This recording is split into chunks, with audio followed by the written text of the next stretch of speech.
దేవునికి మహిమ కలుగునుగాక. యోహాను సువార్తలో ప్రియుల చక్కని మాట ఉంటుంది. 5వ మాట ఆయన అంటున్నాడు, నేను దప్పికున్నాను అన్నాడు. ఆయన దప్పికంటే ఏంటంటే సువార్తను ప్రకటించడం. యోహాను సువార్త 4వ అధ్యాయం 7వ వచనంలో సమరస్త్రీతో అంటున్నాడు, నేను దప్పికున్నాను అన్నాడు. ప్రియులు దప్పికుండటం అంటే సువార్త ప్రకటించడం. ఆ 28వ వచనం 29వ వచనం చూస్తే ఆమె కొండను విడిచిపెట్టి ప్రకటించడం పాటించడం మొదలుపెట్టింది.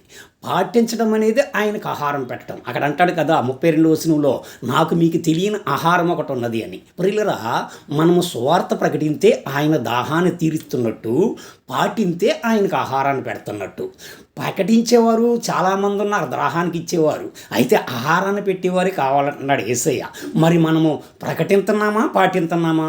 ప్రకటింతే మంచినీళ్ళు ఇచ్చినట్టు, పాటింతే ఆయనకు భోజనాన్ని పెట్టినట్టు. ప్రియులరా, భోజనం పెట్టకుండా నీళ్లతో పెంచేవారు చాలామంది ఉన్నారు యేసయ్యని. వారిని ఎట్టబడతలేదు ఆయన.